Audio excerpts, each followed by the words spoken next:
So my name is Evan, and I've changed a little bit of my talk.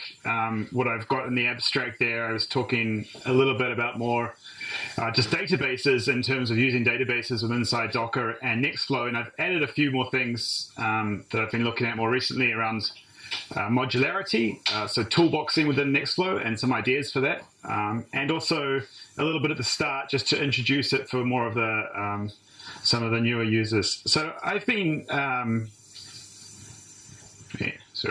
this on. So I've been using Nextflow for around 2 years now, and I initially was just using it in my project. Sorry, I was going to get this one.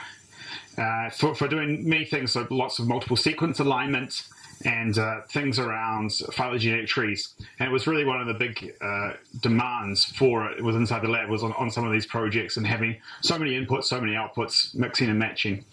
And sort of throughout this time, I sort of got more and more involved in the project and sort of got to the point where I was applying it now in every aspect of my work.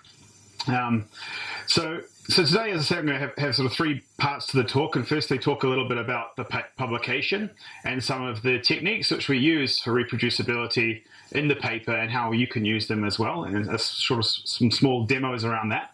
And the second part is an application of using the SRA from NCBI to access data from public databases and have sort of local cache versions of that and some of the issues around doing this inside containers. And finally, I'll talk about modules and look at some of the comparisons to other workflow managers that they have around toolboxing. So I'll start with sort of posing the question, like, how can we guarantee an analysis is reproducible, and sort of came up with this idea of having guaranteed reproducibility, that you can not only just tell someone it is, but you can guarantee it yourself that you can do this. And as sort of Cedric explained a little bit earlier, we started with this in like phylogenetic properties, and we found that even on the same machine that we were with the same operating system, we were ending up with different branch lengths across here on our trees. And then we looked at another analysis where we were trying to determine the differential expression of genes, and we found that using different machines, we were ending up with different numbers of genes which were significantly expressed. And this is a figure taken from the paper that we showed that it was around a significant number of genes were differentially expressed at 0.05 between the Mac and Linux with the exact same versions.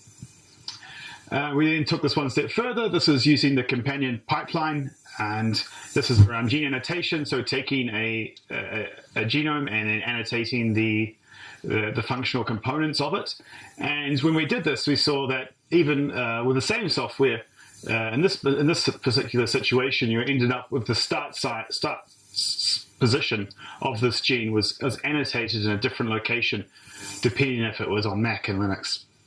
And so coming to how did we solve this? So I sort of like to use this idea of the reproducibility triangle, where if you take care of the code and repositories, if you take care of the data and the execution environment and all of these three things together, by looking after them, you're able to really guarantee your analysis is reproducible.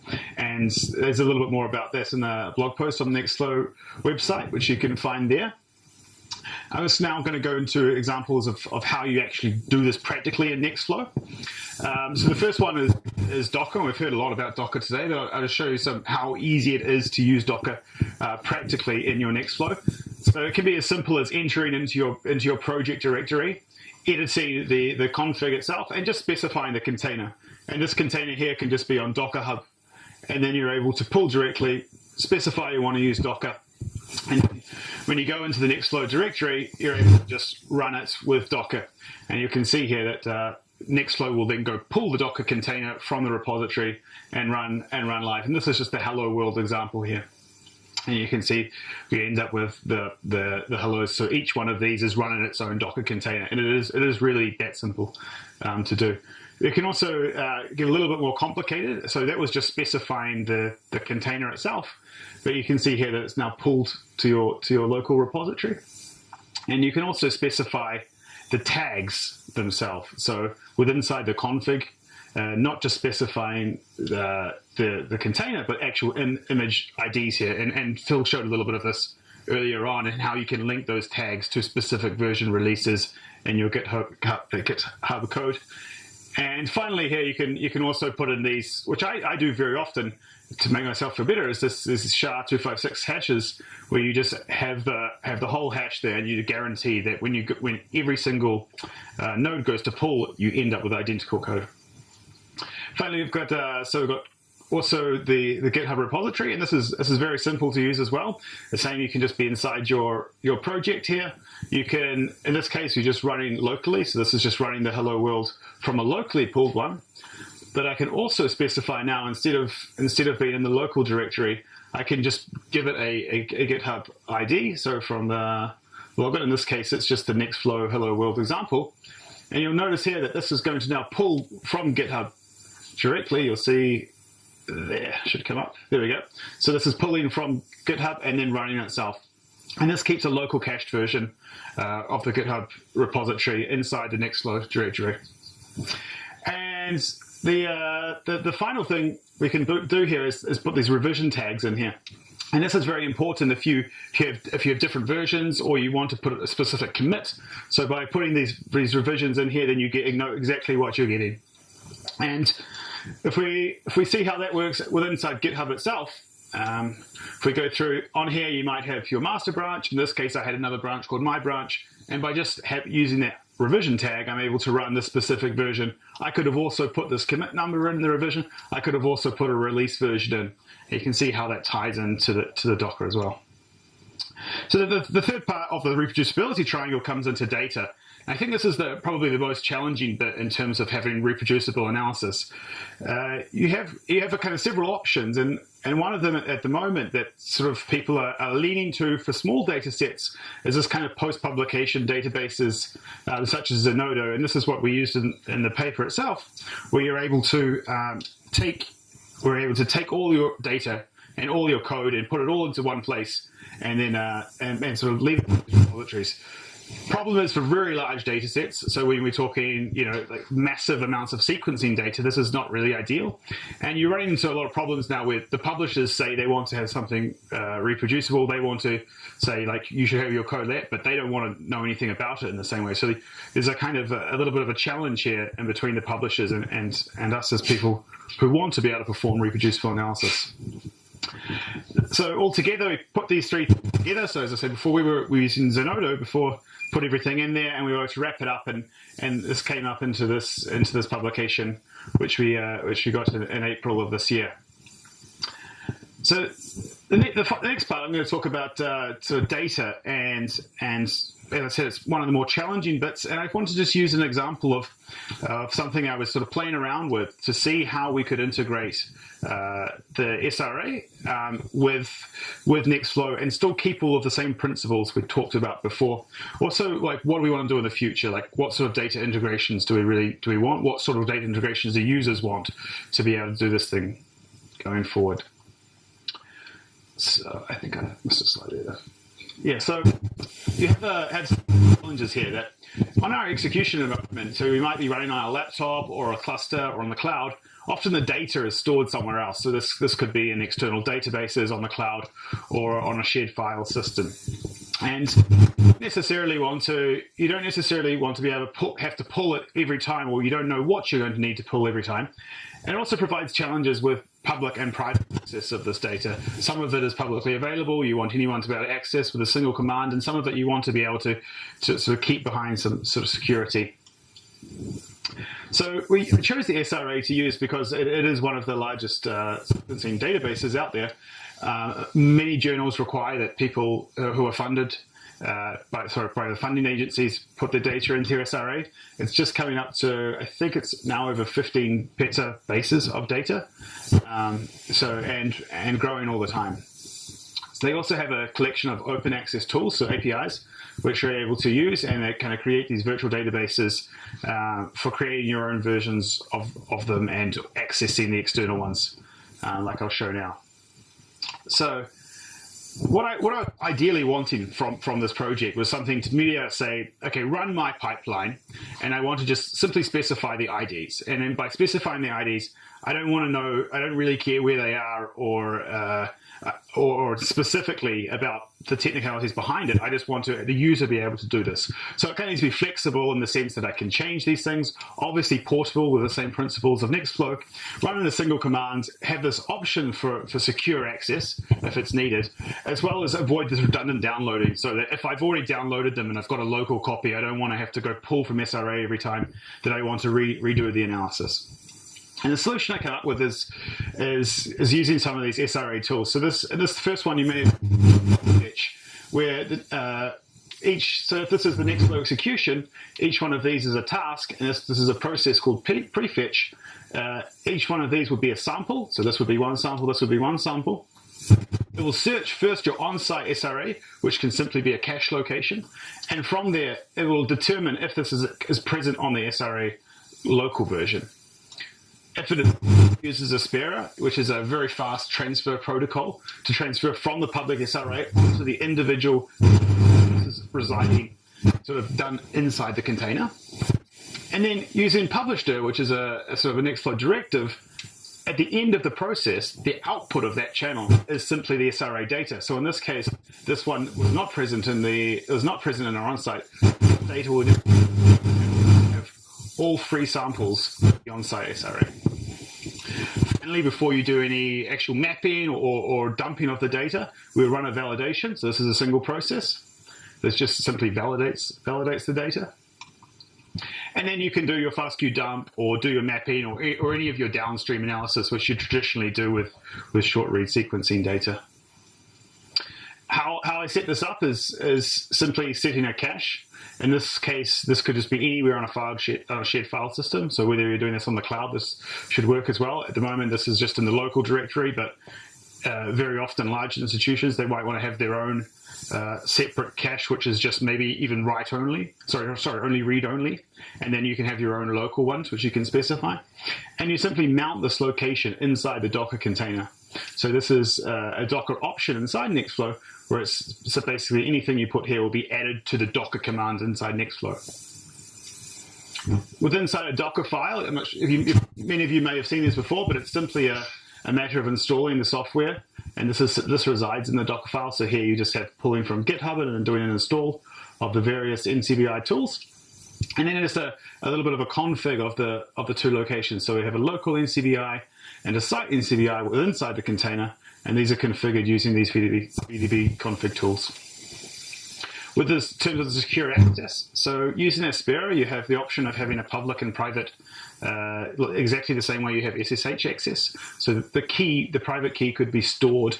In this case, I have it inside the container, but it could be stored outside. And when you go to pull the data, or you could have this individually in a secure location in your execution. And then this is a description of the processes I had before. So where this is the published dir directory, your input in this case is just simply an SRA ID, and your output is this NCBI folder, which will then contain the SRA cache elements. Simple prefetch commands with the key and the SRA ID. Same thing for the validate. It's very simple. It just runs when all of the SRA IDs have been prefetched. And once this is performed, you can then, on every sample, perform the FastQ dump. So this is taking the SRA IDs, which have been prefetched, and then outputting, in this case, a FastQ file. You can have more specified commands here if you want to append end reads, and we have many things for automatically detecting this thing. So I wrapped all of this work up into something which I thought into more kind of purpose, and I took this paper from I think at the middle of last year, and this is a pipeline in a way which is very well described in Nature Protocol. So you have a very detailed description of what's happening in every step of the code, and was able to convert that into Nextflow with all of the stuff previous. So you can see that these are IDs here, and you can simply now enter these IDs and you'll get pulling of the with all the features I just mentioned before. This is a sort of example of it running. So this will just be running a local version here. And you notice here we were talking about profiles before. So this just allows me to run on the cluster. And you can see here I have specified reads. This is some example data. with all my sort of downloading turned off, and it runs straight from the indexing to the mapping, send to BAM, goes through the analysis exactly like the pipeline before. And obviously, sort of the next step would be to go through, and then instead of using this, we could also just use the IDs of the reads themselves. So in this next case here, I've simply specified the reads as IDs. The genome is simply an FTP location, so you can pull directly from Ensemble if you would like to. Same with the annotation, and then just downloading directly and setting the cache location, obviously. And this runs the same. You can see now we're running a prefetch location because we've provided an ID and not a file itself. So in the end, I think this was really like a sort of very tech demo of what's possible. I'm sure there's many probably better ways to go about it, but it's really nice to think that these things are possible with Nextflow with relatively little effort. And I hope it sort of inspires us as to what kind of incorporations we can have into Nextflow in the future to make these things even more automated. The last part I really think about is about modules. So often I'm finding that I have pieces of code that I'm reusing often. And I might want to swap a tool out, whether it's a different version or a tool which does the same thing. And it's really sort of got us thinking a lot about what's the real best way to go about this. And there's several approaches. And we are a little bit limited to what Nextflow can do in terms of our workflow thing, but hopefully if these things are resolved, then this will become even greater. So the first point of call with this is to consider the registries themselves. So if I want to go look at a tool and I want to say, hey, how can I use this tool? Often there's a lot of these registries around. And in this example, I'm just going to use Salmon, which is an RNA transcript abundance quantifier, which is quite widely used. And I thought, okay, well, I'll go to BioTools, and I looked, and Salmon doesn't exist on BioTools. So it was a kind of a non-start to begin with. No, things. But then, I mean, obviously, another example of doing something similar is Callisto, and I can look here, and BioTools has some nice things. So it'll tell me that it's I think, what does that say? Gene expression profiling. It's a command line tool. I can get a manual here, but there's nothing really programmatic. So it's not really super useful for me. The only thing that would be kind of useful, it would tell me what type of data it can take. Another common repository there's this one called Omics Tools, and in here we have a little bit more information. So we can see that Omics Tools is actually a private company, by the way, in France, and a little bit more information about how the thing was built, some packages. Even nice here, I've even got some toolshed links, which I'll get to in a second, and where the code is kept. Maybe this is slightly more useful, but it still doesn't get me a long way to automatically creating tools or things with Nextflow. Another thing, which is more of a recent addition to the landscape, is biocontainers. And biocontainers is like a community-led project with a little bit of input from the Galaxy guys. And the idea is you create a standard set of containers which anyone can go and download. You can see how they're built, and anyone can sort of access in a sort of more standardized way. And this is quite nice. If I look in the Salmon one here, I can see that I have a command of how to pull this. So in Nextflow, this would simply be writing container equals that. This is some build information in a YAML file, which is telling me how this container was built, which is always nice for tracing back how things have done. And I have these image tags here. So this is what we had before around being able to put this on the end of here, and that allows me to pull a specific image version. So that's kind of more promising to what we were looking to do.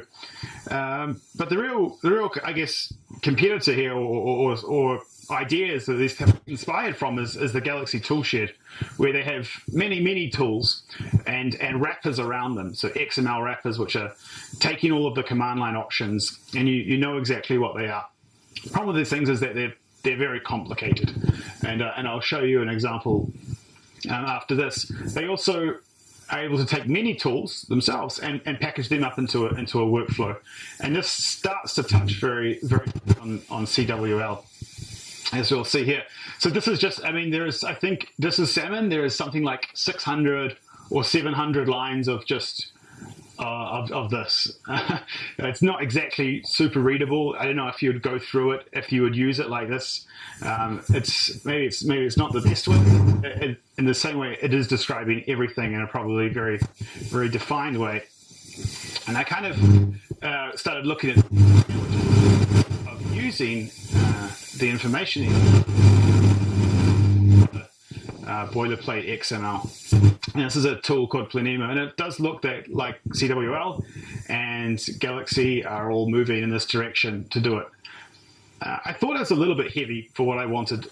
I didn't really want to get too involved into this, to be honest. So I thought I can make something a bit simpler, maybe not so, maybe a bit generic. So I really wanted to involve containers, obviously, and I wanted to involve command line options. So be able to specify in the command line any of the command line options within the pipeline. So now if I write something, I want the tool to pick that up on the Nextflow command line, and also some kind of common operations. So if I'm doing mapping with Salmon, I want to be able to swap in Callisto, or if I'm doing with Callisto version this, I just want to swap in with a single command, go to the repo, get the right container, and make sure that the results that are coming out are all understandable and of the same format. So whatever I do downstream will work. And I kind of came up with this. This is very much. So I'm going to talk. I want to hopefully do a little bit more of this on the hackathon. It's very preliminary. I have a working demo, but it's still up in the air as to how we do this. This idea of, so within your script, you can call a module. In this case, it's a mapping module. The modules contain components. The components are the tools, Salmon and Callisto here. And within each side of these ones, you have a description of a container, a template, which is a process template calling the processes and this quantification, and then the command line options of the tool individually. And then we're really inspired by Phil's multi-QC in terms of this modular approach. And in fact, it really creates if we could tie in the multi-QC modules into these modules, it would be very beneficial for the users, because then they know that each of their tools is going to have a really nice output at the end of it, graphical output. So the mapping module is just a description on GitHub. So we have the different tools which are part of it. I've also linked in these EDM operations. So in this case, you have indexing. You need a new index, a different index for each mapper that you use. Quantification, and then a collection of the results to make sure that your comma separated file at the end is identical. We can take the inputs, again specifying if I know what the inputs are and I know what the outputs are, I should be able to define that my tool will fit the module. And this is just some code with inside it, parsing the command lines, using these templates, taking as an input. Of course, in this case, we're doing the quantification, so you need an index, you need a component, which is just the tool, some reads, output. And this is using like a lot of templating features, which I'll get to in the future. Which will sort of, if you use a lot of, if we were talking before about not reusing lots of Nextflow code, I use templates a lot, and it's sort of it cleans things up and makes things very interchangeable in this manner. The configs themselves, this is you see like a template here. Well, this is just swapping in. So because these things are can be parameters, they can be popped in and out. And the configs, any of these things are parameters. So because the Nextflow parameters, they can be specified on the command line. Within inside each of the configs, you can specify, in this case, I've just gone through the command line options, provided whether they are applied, what the default value is. So this, if this is, for example, true, then this will get applied to the command line. And then, as I say, it's all specifiable. This is a little bit around just a way of automatically get entered into Nextflow. And then this is that there. So, in conclusion, so if you can, this is all working now. So this is in a GitHub repo here. So if you run, for example, the Skeptic NF module demo, you can see that just by running it there, you end up with an index for sailfish, an index for salmon, an index for Callisto, a fast QC on all of the samples, and then a quantification of each one. And all the results will come together, and I will able you to compare them. Or you could specify here just run all this, etc. So I'd like to finish with just with a little bit on Seven Bridges. So this is a company which is doing a lot of CWL stuff, and very much like it's inspired by their setup that they have here on these public apps. So if we consider down here, we have this sort of workflows. In this case, you have an RNA-seq alignment using star. And I think it would be a really nice thing would be if we could use the current CWL information and create a sort of Nextflow light version of this, so that you could integrate these tools very easily in this way. Whether it looks like this or has anything similar to this, I think it would be something which could be used anyway by to make it easier to sort of see exactly what's happening across your different platforms. And I think I've lost my thing now. So that's the end of my talk. And I'll just sum up here. So thank you very much to Cedric, who's my supervisor, and obviously work a lot with Paolo and the rest of the lab as well, for supporting me in the work. And yeah, thank you for listening.